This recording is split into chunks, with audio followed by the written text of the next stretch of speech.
찬송가 265장입니다.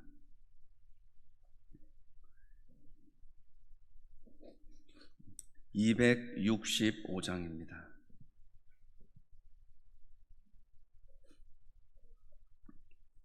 주 십자가를 지심으로 죄인을 구속하셨으니 그 피를 보고 믿는 자는 주님의 진노 면하겠네.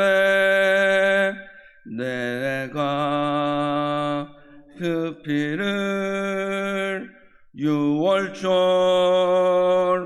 그 양의 피를 볼 때에 내가 널 넘어서 가리라.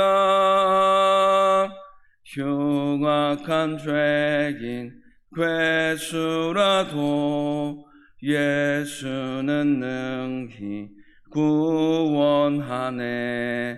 온몸을 피에 담글 때에 주님의 진노 면하겠네. 내가 그 피를 유월절 그 양의 피를 볼 때에 내가 널 넘어서 가리라. 심판할 때에 모든 백성 행한 일대로 보응받네. 주님의 피로 죄 씻으면 주님의 진노 면하겠네. 내가 그 피를 유월절 그 양의 피를 볼 때에 내가 널 넘어서 가리라. 구주의 사랑 크신 은혜 보혈의 능력 의지하세. 심판의 불이 내릴 때에 주님의 진노 면하겠네. 내가 그 피를 유월절 그 양의 피를 볼 때에 내가 널 넘어서 가리라. 아멘. 하나님 말씀은 열왕기상 15장 25절에서 32절까지의 말씀입니다. 열왕기상 15장 25절에서 32절까지 한 절씩 교독하시고 마지막 절 함께 읽겠습니다. 유다의 아사 왕 둘째 해에 여로보암의 아들 나답이 이스라엘 왕이 되어 2년 동안 이스라엘을 다스리니라.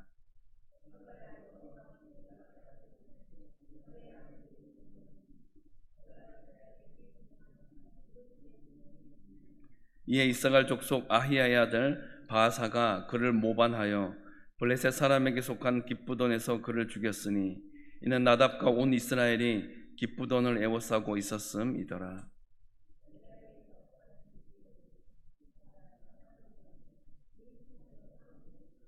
왕이 될 때에 여로보암의 온 집을 쳐서 생명 있는 자를 한 사람도 남기지 아니하고 다 멸하였는데 여호와께서 그의 종 실로 사람 아히야를 통하여 하신 말씀과 같이 되었으니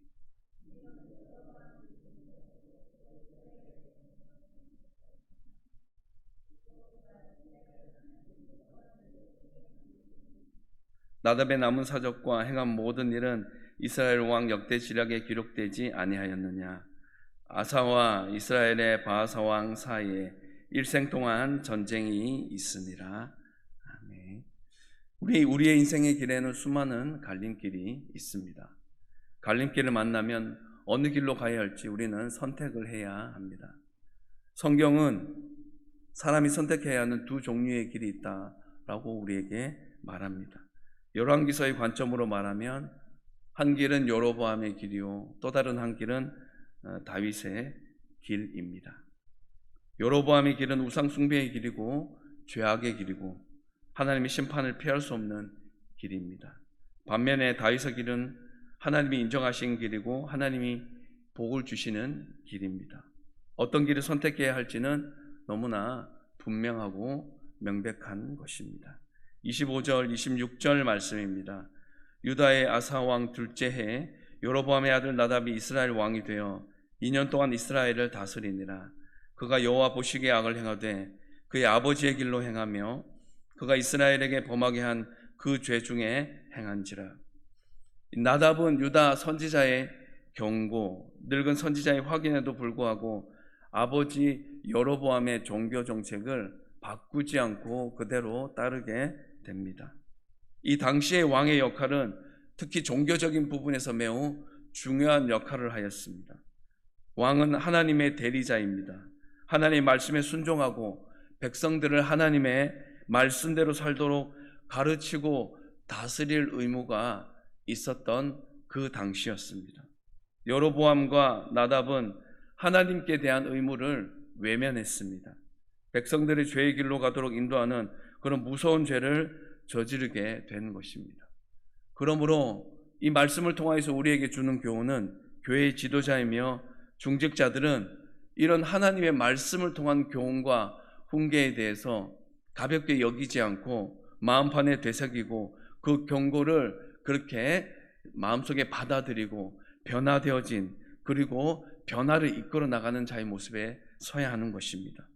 과연 하나님의 말씀을 바로 전하고 그것을 실천하는 의무를 성실하게 수행하고 있는지, 아니면 교인들을 실족시키고 잘못된 길로 인도하고 있는지 늘 지도자로서 중직자로서 자신의 맡은 역할을 잘 감당하고 있는지를 뒤돌아보는 점검하는 자세가 필요로 하다라는 것입니다.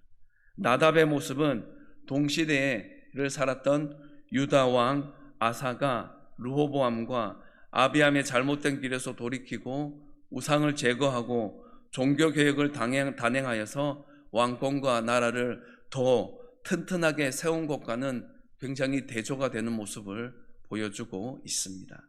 결국 여로보암 왕가는 무너지게 되었습니다. 사랑하는 성도 여러분, 죄로부터 자신을 지키고 의를 행하기 위해서 무엇보다도 우리는 하나님을 의식하는 삶을 살아야 하는 것입니다. 에베소서 5장 8절 9절 말씀입니다. 너희가 전에는 어두움이더니 이제는 주 안에서 빛이라. 빛의 자녀들처럼 행하라. 빛의 열매는 모든 착함과 의로움과 진실함에 있느니라. 요한일서 1장 7절의 말씀입니다. 그가 빛 가운데 계신 것 같이 우리도 빛 가운데 행하면 우리가 서로 사귐이 있고 그 아들 예수의 피가 우리를 모든 죄에서 깨끗하게 하실 것이요. 주님이 우리에게 비추시는 의의 빛, 진리의 빛을 우리의 삶 속에 가득 채워나갈 필요가 있습니다. 빛이 비출 때 어두움은 물러가게 됩니다. 우리가 하나님의 시선을 의식하고 그분이 비추는 빛을 따라 살아갈 때 어둠과 죄악은 우리에게서 어떤 틈도 발견할 수 없게 될 것입니다. 27절에서 30절 말씀입니다. 이에 이사갈 족속 아히야의 아들 바하사가 그를 모반하여 블레셋 사람에게 속한 기쁘돈에서 그를 죽였으니 이는 나답과 온 이스라엘이 기쁘돈을 에워싸고 있었음이더라. 유다의 아사왕 셋째 해에 바하사가 나답을 죽이고 대신하여 왕이 되고 왕이 될 때에 여로보암의 온 집을 쳐서 생명 있는 자를 한 사람도 남기지 아니하고 다 멸하였는데 여호와께서 그의 종 실로 사람 아히야를 통하여 하신 말씀과 같이 되었으니 이는 여로보암이 범죄하고 또 이스라엘에게 범하게 한 죄로 말미암음이며 또 그가 이스라엘의 하나님 여호와를 노엽게 한 일 때문이었더라. 27절 28절을 통하여서 하나님은 결국 나답을 심판하십니다. 블레셋과의 교전 중에 그의 신하 바하사가 나답을 죽이고 왕이 되게 됩니다. 나답은 블레셋 영토 기브돈을 포위한 성과를 올렸습니다. 그러나 이러한 성과는 하나님 보시기에 중요하지 않았습니다. 하나님은 마음의 중심을 보십니다. 우리가 전쟁으로 싸워야 할 대상은 바깥에 있는 것이 아니라, 외부에 있는 것이 아니라 우리 안에 있습니다. 우리의 중심에 있습니다. 하나님의 자녀는 마음에서 우상을 철저히 제거하는 그일이 우선시 되어야 하는 것입니다. 한편 쿠데타를 일으켜 왕이 된 바하사는 나답을 죽이는 것으로 그치지 않고 혹시 모를 후환을 없애려고 여로보암 집에 속한 사람을 모조리 죽이는 그 모습을 29절 말씀을 통해서 우리에게 말씀해 주고 있습니다. 인간적으로 보면 굉장히 잔인하고 잔혹한 행동인 것처럼 보여집니다. 하지만 이것 또한 선포된 예언인 것입니다. 하나님의 말씀이 철저하게 이루어진다는 차원에서 보면 이것을 통해 깨닫기를 원하는 주님의 마음이 더 크다는 것을 우리는 주목해 볼 필요가 있는 것입니다. 그렇습니다. 하나님의 말씀은 반드시 이루어집니다. 그리스도인은 하나님의 말씀을 믿고 그렇게 순종의 길을 걸어가야 합니다. 왜냐하면 하나님의 말씀은 하나도 땅에 떨어지지 않고 온전히 다 이루어질 것이기 때문에 그렇습니다. 여로보암 왕조가 단 이대 만에 끝난 이유가 무엇입니까? 바로 죄 때문입니다. 우상 숭배 때문인 것입니다. 하나님은 죄와 우상 숭배를 너무나 싫어하시고 미워하십니다. 30절에서 언급하는 여로보암의 죄는 크게 두 가지입니다. 첫째, 여로보암 자신의 죄와 이스라엘 백성이 죄 짓도록 만든 죄입니다. 이것은 하나님께서 유다의 선지자를 통해 분명히 경고한 부분입니다. 그리고 베델의 선지자를 통해 이 경고가 확실하다는 그런 징표까지 얻었습니다. 하지만 그는 보란듯이 하나님의 그 경고를 듣지 않았습니다. 두 번째는 여호와를 노엽게 한 것입니다. 이것은 아히야를 통해 이미 경고를 받은 부분입니다. 아들의 병에 대해 알기 원하여 찾아온 여로보암의 아내에게 선지자 아히야는 하나님께서 여로보암의 행동에 대해 매우 분노하고 계시다는 사실을 분명히 알려주었습니다. 한 선지자가 목숨을 잃어가면서 알려준 하나님의 경고를 완전히 무시하는 처사에 하나님께서는 등 뒤로 버렸다라고 표현하시며 진노하십니다. 이것은 하나님께서 죄를 범한 여로보암에게 먼저 손 내밀어 회개할 기회를 주신 것인데, 하나님께서는 여로보암에게 자비를 보여주셨지만 그는 보란듯이 하나님의 호의를 완전히 무시해버리고 말았습니다. 그 결과 하나님께서는 여로보암의 집을 말갛게 쓸어버리시겠다고 그렇게 말씀하시게 된 것입니다. 바하사의 손을 통해 하나님께서는 심판을 그렇게 진행하셨습니다. 분명히 하나님은 은혜로우신 분이십니다. 자비로우신 분이십니다. 노하기를 더디하시는 하나님이십니다. 그래서 먼저 죄를 범하였다고 즉각적으로 심판을 하시는 것이 아니라 그런 인간들을 즉각 심판하지 않으시고 오래 참으시고 회개할 기회를 항상 주시는 것입니다. 죄를 짓고도 깨닫지 못한 인간에게는 선지자를 보내어 친절하게 그 죄가 무엇인지까지 알려주십니다. 밧세바와 간음하고 우리아를 살해한 다윗에게도 나단 선지자를 보내셔서 죄를 알게 하시고 회개하게 하셨던 그 하나님의 모습을 우리는 생각해 보아야 할 것입니다. 하나님께서는 여로보암에게도 다윗에게도 동일한 기회를 주셨습니다. 하지만 여로보암은 다윗과 다른 선택을 하였습니다. 그리고 결국 다윗 가문과는 다른 결과를 얻게 됩니다. 하나님께서는 우리가 죄를 지었을 때 이 모양 저 모양으로 이렇게 우리의 죄를 깨닫도록 해 주십니다. 성경 말씀이나 설교 말씀이나 친구의 권고나 주변 사람들의 조언이나 법적 제재 등 우리가 경험할 수 있는 다양한 세상에서 우리가 경험할 수 있는 그런 방법으로 우리의 죄를 주님은 일깨워 주십니다. 빨리 하나님께 회개하고 하나님의 자비하심을 구하는 것이 하나님의 자녀로서 올바른 모습이다라는 것을 말씀으로 교훈하기를 원하시는 것입니다. 본문에서 바하사는 하나님께서 여로보암을 심판하는 도구로 그렇게 사용하셨습니다. 하나님과 바하사의 관계에 대해서 본문에서 언급하는 부분은 없습니다. 바하사의 경우에 우리가 읽진 않았지만 33절의 말씀을 보면 하나님 보시기에 악하다는 평가를 받은 인물입니다. 이 경우 하나님께서는 바하사의 쿠데타 음모를 막지 않고 그냥 내버려 두십니다. 여로보암 가문을 심판하시는 것입니다. 다시 말해서 악으로 악을 제거하셨다, 이렇게 내용을 정리해 볼 수가 있습니다. 마치 후에 바벨론과 아수르를 일으켜 북이스라엘과 유다를 심판하신 그 하나님의 모습과 다르지 않습니다. 이스라엘에서 왕권을 유지하고 나라를 평안하게 지키는 것은 궁극적으로 하나님의 힘과 의지에 달린 것입니다. 사람의 손에 달린 문제가 아닙니다. 인간의 손에 달린 문제가 아니라는 것을 이 본문의 사건을 통해서 우리에게 분명히 보여주고 있는 것입니다. 악한 문화를 만드는 일은 하나님의 철저한 심판을 부르는 심각한 죄라는 것을 우리로 깨닫게 하기 위한 하나님의 의도와 목적이 말씀 가운데 담겨져 있는 것입니다. 그러므로 하나님의 자녀인 저와 여러분들은 악한 문화가 아닌, 세상의 문화가 아닌 거룩한 하나님 나라의 문화를 만들기 위해 힘써야 할 줄 믿습니다. 31절 32절 말씀입니다. 나답의 남은 사적과 행한 모든 일은 이스라엘 왕 역대 지략에 기록되지 아니하였느냐. 아사와 이스라엘의 바하사 왕 사이에 일생 동안 전쟁이 있으니라. 인간은 자신의 수명이 얼마나 되는지 알 수 없습니다. 그러나 중요한 것은 시간의 길이가 아니라 무게입니다. 나답은 재위 기간이 2년으로 아주 짧았을 뿐 아니라 통치 기간에 그가 남길 기억할 만한 업적도 없었기 때문에 역대기에서는 그에 대한 언급을 하지 않습니다. 언급이 그렇게 길게 표현되거나 그렇게 설명되지 않고 있습니다. 나답의 통치는 이처럼 허무하게 끝납니다. 이어지는 바하사 왕조는 남유다와 계속해서 전쟁을 벌이게 됩니다. 이는 하나님이 금지하신 일입니다. 여로보암이 열심을 내었던 부분이기도 합니다. 왕조는 바뀌었지만 영적인 방향성, 걸음은 바뀌지 않고 계속 죄악의 길을 걸어가고 있는 것을 간접적으로 보여주는 말씀의 대목이라고 할 수가 있겠습니다.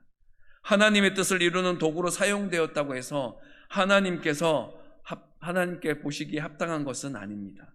하나님의 뜻을 따라 행해야지만 하나님이 인정하시는 삶, 하나님이 바라고 원하시는 삶을 살았다라고 말할 수가 있다는 것을 본문은 우리에게 분명히 교훈해 주고 있습니다. 말씀을 정리하겠습니다. 나답과 함께 북이스라엘은 새로운 출발의 기회를 얻었습니다. 하지만 나답은 그것을 영생갱신, 희생의 때로 삼지 못했습니다. 아버지 여로보암의 종교 정책을 조금도 수정하지 않았습니다. 아사가 자기 조상 솔로몬, 르호보암, 아비암의 길을 단호하게 떠난 것과는 다르게 이 나답은 다윗이 아니라 아버지 여로보암의 길을 따르고 말았습니다. 왕이 우상 숭배에 앞장서자 자연히 이스라엘 백성도 그 왕을 따라가는 것은 당연해 보입니다. 우리가 전통을 고수한다라고 얘기하지만 전통을 고수하는 것이 늘 좋은 것은 아닙니다. 편하고 익숙하다고 항상 우리에게 도움이 된다라고 말할 수 없습니다. 어떤 신앙의 전통을 계승하고 또 어떤 것과 우리가 단절해야 되고 정리해야 할지에 대해서도 우리는 잘 분별하고 나아가는 믿음의 방향성이 우리에게는 분명히 필요한 것입니다. 나답은 내적으로는 하나님을 진노하게 만들고 백성을 죄악의 길로 몰아가면서도 블레셋이 자기 땅을 침범하는 것은 두고도 보지 못하고 싸우고 있었습니다. 그가 먼저 싸워야 할 대상은 이 블레셋이 아니라 우상 숭배를 하면서도 하나님을 두려워하지 않는 자기 안에 있는 하나님을 거스르는 불신앙이었습니다. 그러나 그는 그것을 보지 못했습니다. 하나님과의 관계는 뒷전으로 제쳐둔 채 너무 분주하게 살고 있는 우리의 모습을 생각해 보기를 원합니다. 헛수고한 인생이 되지 않으려면 이제라도 우리의 마음을 하나님께로 돌이키고 하나님과의 교제의 끈을 삶의 최우선순위로 삼고 살아가기를 힘쓰고 애쓰는 그런 믿음의 결단과 고백이 이 새벽의 시간에 우리의 심령 가운데, 우리의 삶의 자리 가운데 이어지게 되길 주님의 이름으로 부탁을 드립니다. 기도하겠습니다. 하나님의 자녀답게 하나님 말씀에 순종하게 하시고 하나님 말씀을 바로 전하고 그것을 실천하는 의무를 잘 감당하게 하옵소서. 세상으로부터 우리 자신을 잘 지키고 하나님의 시선을 의식하며 힘써 의인된 삶을 살아가게 하옵소서. 우리를 세상의 빛으로 부르시는 주님, 의와 진리의 빛을 삶 속에서 가득 채워 나가기를 사모하는 자로 그렇게 살아가게 하여 주시옵소서. 하나님을 우리 마음의 중심에 모시고 흔들리지 않고 타협하지 않는 신실한 믿음의 사람으로 든든히 서가게 하여 주시옵소서. 주님, 영적으로 좋은 본보기를 찾게 하시고 저희들이 바로 좋은 본이 되는 그런 자로 서기를 소망합니다. 성도답게, 하나님의 자녀답게 늘 죄에 민감하여 죄를 경계하고 하나님 말씀의 엄중함을 겸허하게 인정하며 그 말씀의 모든 것을 내어 맡기는 삶이 체질화되게 하여 주시옵소서. 무슨 일을 만나도 예수님만 전적으로 의지하고 구원의 길로만 올곧게 나아가는 자 되기 원합니다. 믿음의 길이 곧 복된 길임을 인식하고 회개에 합당한 열매를 맺는 삶을 사모하게 하여 주시옵소서. 주님, 오늘은 주일을 준비하는 토요일입니다. 우리가 오늘도 커피 정도를 통하여 지역 주민과 이웃들에게 예수님의 사랑을 흘려보내며 전하는 그 일들을 감당하게 될 터인데 기쁨으로 동참하게 하여 주시옵소서. 기도로 주일 선포되는 말씀에 대한 준비를 잘하며 보내는 귀한 날 되게 하여 주시옵소서. 주님, 다가오는 주일 오후 진행되어지는 초청 간증 집회 강사인 윤한열 감독을 통해 내가 만난 하나님에 대한 생생한 감동과 은혜를 교감하며 도전받는 시간 되게 하여 주시옵소서. 기간 원래가 있습니다. 이 시간을 통하여 말씀 나눔과 성도의 교제를 풍성히 나누는 은혜가 도하여지는 모임 되게 하여 주시옵소서. 바라고 원하기는 새벽을 깨우며 더욱 기도에 힘쓰는 성도들의 수가 많아지게 하여 주시옵소서. 종직자들의 양무리의 문이 되게 하여 주시옵소서. 전도가 체질이 되게 하여 주시옵소서. 선한 영향력을 미치며 살아가게 하여 주시옵소서. 믿음의 유산을 우리의 다음 세대들에게 또 아버지의 믿음이 연약한 자들에게 물려줄 수 있는 은혜와 복 허락하여 주시옵소서. 민족과 열방이 주께 돌아오는 그 일들에 기하고 헌신하는 그런 마음을 가지고 살아가게 도와주시옵소서. 지금 시간에도 병마와 씨름하는 그런 환우들의 몸과 마음을 지켜주시고 보다 더 나은 삶의 질을 얻어 영적으로 강건함을 도모하는 그 환우들 성도들 되게 하여 주시옵소서. 우리의 기도를 기뻐 받아주시고 응답하여 주실 예수 그리스도의 이름으로 기도드립니다. 아멘. 하늘에 계신 우리 아버지, 아버지의 이름을 거룩하게 하시며 아버지의 나라가 오게 하시며 아버지의 뜻이 하늘에서와 같이 땅에서도 이루어지게 하소서. 오늘 우리에게 일용할 양식을 주시고 우리가 우리에게 잘못한 사람을 용서하여 준 것 같이 우리 죄를 용서하여 주시고 우리를 시험에 빠지지 않게 하시고 악에서 구하소서. 나라와 권능과 영광이 영원히 아버지의 것입니다. 아멘.